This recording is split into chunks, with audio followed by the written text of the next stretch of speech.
think a lot of you guys know, and some of you guys may have checked out the website, but we run longer-term programs. This is just an event, a conference that we want to hold to get more people exposed to these types of emerging topics. But we actually have like an after-school program that we run, that we ran in Calgary. Put your hand up if you're from the Calgary TKS program.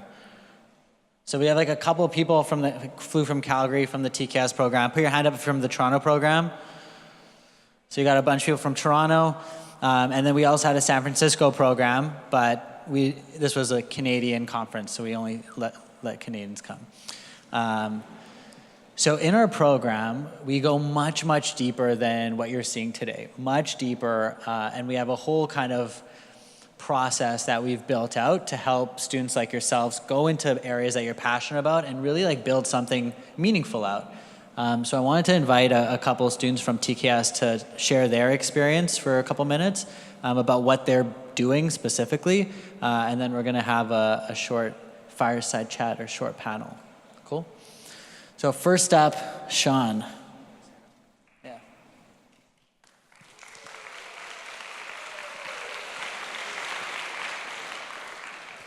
All right, hey guys. So I just wanted to tell you a little bit about this really cool project that I think that I'm working on. And essentially what my business partner Samir and I are doing is we're changing the way that glucagon is injected into type 1 diabetics when they experience a very low blood sugar. The standard method right now is a 6-step process. It takes about 5 minutes on average to inject, and it's effectively a do-it-yourself needle. So they really haven't done anything to simplify the process for you. And I'll tell you a little bit about how I noticed this problem. So my sister was diagnosed with type 1 diabetes at the age of 4, and she'd always been really good with managing her blood sugars, but my parents never wanted to really leave her to go to a friend's house or to have sleepovers because they were always asking the what ifs. And one of these what ifs was, what if the blood sugar got so low that she could no longer handle it? And it's a very scary thought, and it's also very possible in type 1 diabetes. So that would mean that she can no longer have typical glucose, which is like Skittles or fast-acting sugar, like a tablet. Instead, she would become unresponsive and unconscious, and a bystander, most usually a family member or a friend, would have to inject this device into her to effectively save her life. And my parents wouldn't let her go because they weren't convinced that anyone would be able to inject this device, anyone except them, because they spent the time to understand exactly how this device works. So I noticed this problem. I really wanted to help my sister have a normal childhood and really be social, have some friends, spend time with them, you know, that sort of thing. So I looked into the problem, and I saw that the solution is really not that hard. So what we're doing, Samir and I, is we're changing the format of the delivery device from a needle or a kit to an auto-injector that takes 3 steps, 30 seconds maximum for anybody to inject. Anybody can use it really quickly and effectively, and it's much more portable for diabetics themselves. Awesome. So, check. Awesome. So, Samir just won a competition, yesterday? 2 days ago? So he got $5,000 to continue this and build a prototype, which is awesome. So if you want to learn more, come find him at lunch. All right. Next up, we got Natalie next.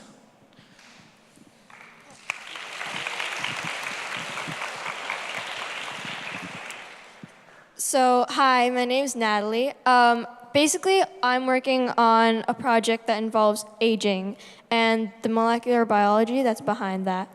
I remember starting off in TKS, not knowing what I wanted to do, and then I came across this thing called CRISPR, and I was like, what is that? It looks kind of cool. So I learned more about that, and it's a gene editing tool that can snip out pieces of DNA really accurately, and you can use other tools to replace that section of DNA with another one.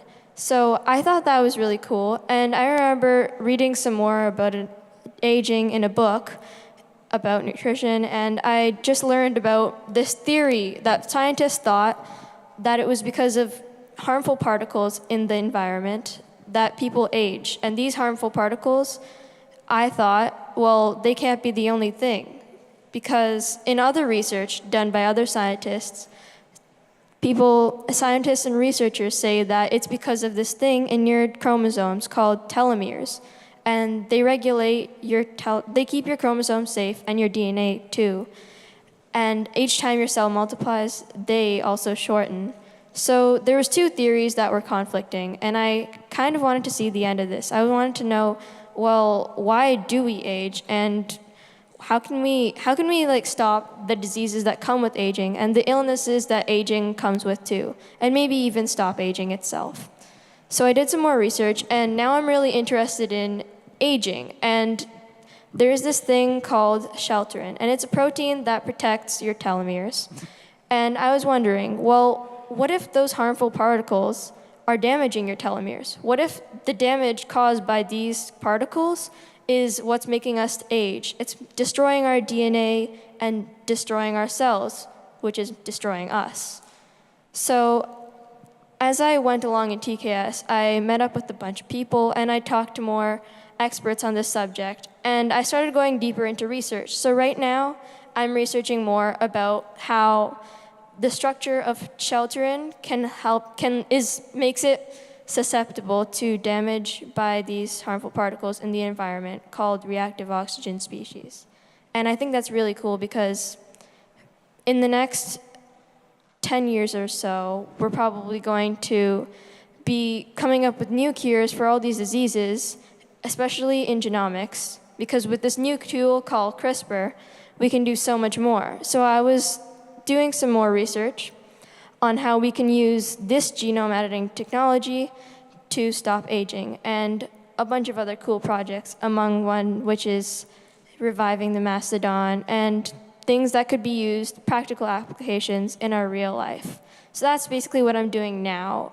I remember I wasn't that big of an expert on genomics and in science and aging before. I was really, really naive. I didn't know what any of this was about in TKS, but TKS really helped me to understand the new emerging trends and technologies in the world, and I remember having to push through the really difficult parts of research. Looking into a research paper was really hard for me because I didn't understand half of what it said.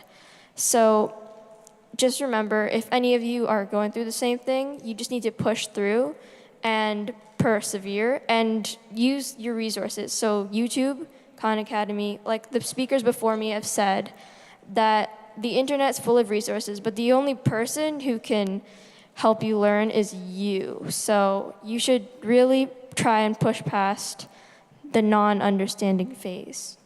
Awesome. Yeah. I'm going to cut you off. Thanks, Natalie. Good stuff. So Natalie was just was it MIT or Harvard?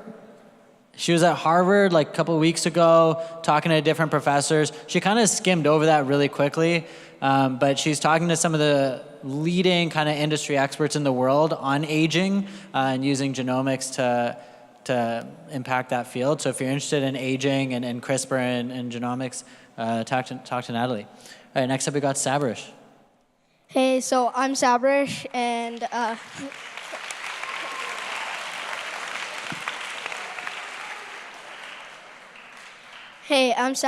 I'm passionate about augmented reality technologies. I recently got sponsored by Microsoft to start developing for the HoloLens. I'm researching about haptic feedback technology for AR. Haptic feedback technology is adding the feeling of touch to AR. At the moment, I'm developing a game for the HoloLens, and the game uses spatial sound and spatial mapping technology. So spatial sound is a method that directs sound at a certain angle into your ear, so the experience in your headset is more immersive. Spatial mapping scans the environment and creates an image of the environment that it later uses to place objects throughout your real world. So yeah, that's basically what I'm working on, and in the future, I want to innovate in the AR space. Thanks. Awesome.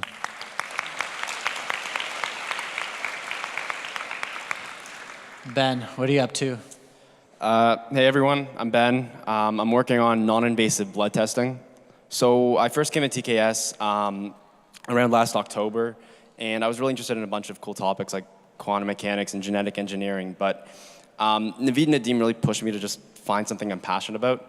So eventually I found MRI, and I got really interested in it. So I went really deep into it. I learned basically how it worked. And I started developing a few ideas of my own. So I developed a technology to improve the resolution of MRI, and that would help doctors diagnose a bunch of diseases like Parkinson's and dementia. And I had this idea. I didn't really know what to do with it, so I reached out to another TKS student, Sunrose, who's sitting over there. And we finalized the theory. We met with a bunch of experts. We actually went to Ottawa and met with a professor just to go over the theory.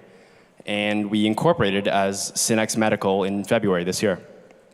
And this summer, we got an internship at Mount Sinai Hospital, and they gave us resources to do simulations to test this technology. But as we were doing the research, we actually uncovered we think a cooler application of magnetic resonance. So we figured out a way to do blood testing non-invasively. So that means we can tell what's in your blood without penetrating skin at all, which we knew was super big. So doing this, diabetics will be able to constantly monitor their glucose levels without pricking their fingers, or heart disease patients will measure their cholesterol levels constantly. And so we finalized a design for, I guess, this technology, and now we're actually in the prototyping phase, so we should have a functional prototype by the end of this month. Now you're probably wondering how I got to this point. Just starting learning about MRI, and really you just have to expose yourself to everything that's out there. So there's a lot of information that we just don't know about because we just don't get exposed to. So the more you research, the more you'll uncover and the more opportunities you'll find. Before I sit down, I just want to give 5 pieces of quick advice that I think will really help you in just trying to find something cool to do. The first is don't shy away from a problem or a topic just because you think it's above your level. So there's a lot of cool topics that are emerging now that are meant for PhD students or whoever. But the information's out there, and you can just do it on your own if you just push hard.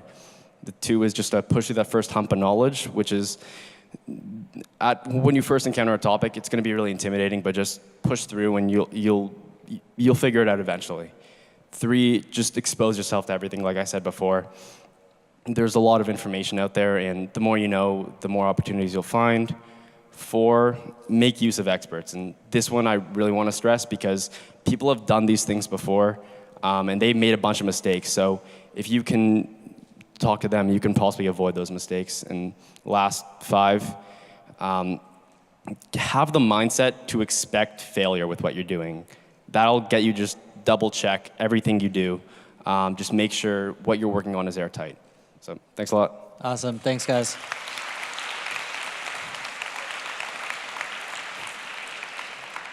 They're not in order except for Ben, but you can figure it out. So I'm going to ask them a couple questions. But I hope you guys notice something. Like, they're all talking about billion-dollar problems, like some of the most important problems in the world, like very nonchalantly, you know, like, oh yeah, we're testing blood without pricking skin, like non-invasively. That's huge. That's like a huge deal. Augmented reality, diabetes, aging, like these are big, big areas. And I think they've gotten used to talking about this stuff now because that's kind of the mindset that we have in TKS, right? It's about solving the world's most important problems and solving like big problems and pushing yourself to that level. Because if you don't do it, someone's gonna do it. Like a person does things, right? A company doesn't do things. Like a company didn't build this TV screen. There were people in the company that had to design it and build it and figure out how to manufacture it. Like people make things happen. And that includes you. Like you are those people, right? Okay, so my first question to you guys is, what is a really hard thing mentally that you had to change? Like a way of thinking that you had before that now you're like, that was wrong, I have to think this way. We'll start with SHAAN and go that way. Okay, so before TKS, I didn't know what I didn't know. And I think that that made me susceptible to a lot of things, because when I first came and met Naveed and Nadim, it was really hard for me to first grasp the concept that they were trying to push, because I didn't know what I was doing beforehand that was wrong. And it's not wrong, it's just you can do it better. And I think that before I came to TKS, I was just thinking, I was thinking from deadline to deadline, like as a normal school student would. You try to get the assignments done the day before, marks are what matter, that sort of thing. That's how I was thinking, and I think Naveed and Nadim really pushed that that's not what it's about in the real world. If you want to really do stuff that matters and solve big problems in the world, you've got to really do the research to find these areas of opportunity. And when you do enough research, you find massive markets. Like what these guys are doing, it's really, really inspiring to see. And the other thing is, they really pushed, if you can do something, why would you not do it? And that really resonated with me, because I thought there's honestly no reason why I shouldn't be doing something if I have the idea and I have the time. High school students have more time than anybody else. Why not do it? Like there's zero downside, and Nadim always says, what's your best worst case scenario? So if you were to do absolutely nothing that with regards to developing a project or something that you're passionate about, you're not going to get anywhere. But if you try, the worst case is that, again, you fall back to the same place, but you have so much more knowledge that can be transferred to so many different areas. So I think really, in terms of a way of thinking, it's really about problem solving and actually moving forward, making actionable steps and going to solve it yourself. For me, it was realizing that, I guess, innovation and things that get better, well, they don't really just get better on their own. Like companies, the reason an iPhone gets better isn't because that's just how it works. It's because people figure it out. So if people can figure it out in the biggest companies, why can't other people who are not in those companies figure it out? Like the information's available to everybody. So for me, it was realizing that I can figure it out if I just push hard and if I just look at the information. I'm given the same information that those engineers at Apple are, so there's no reason that I shouldn't be able to make the same thing that they can make. And that really, I guess, helped push me to do what I'm doing. So for me, I had to get in the mindset that I was capable of doing big things. So for example, when I was sending that email to Microsoft requesting them to sponsor me, I thought that they wouldn't really reply and they wouldn't think that to Microsoft I wouldn't be a big deal, or they wouldn't really care about what I'm doing. But I realized that if I did put the effort into it, that I would get results from it. Yeah. For me, I was really like a perfectionist before, and I thought that everything had to be spotless. So when I was in TKS, one thing that Naveed and Nadim really taught me was that done is better than perfect, and I really realized this soon was because in the real world, you don't have that much time, and people give lots of limits, and you have to get a lot of things done. And basically, everybody's just looking for something to be done. So it doesn't matter if it's perfect, because nothing is going to be perfect in the real world. And that really resonated in me. Awesome. Clap if you thought this was helpful for you. Okay, good.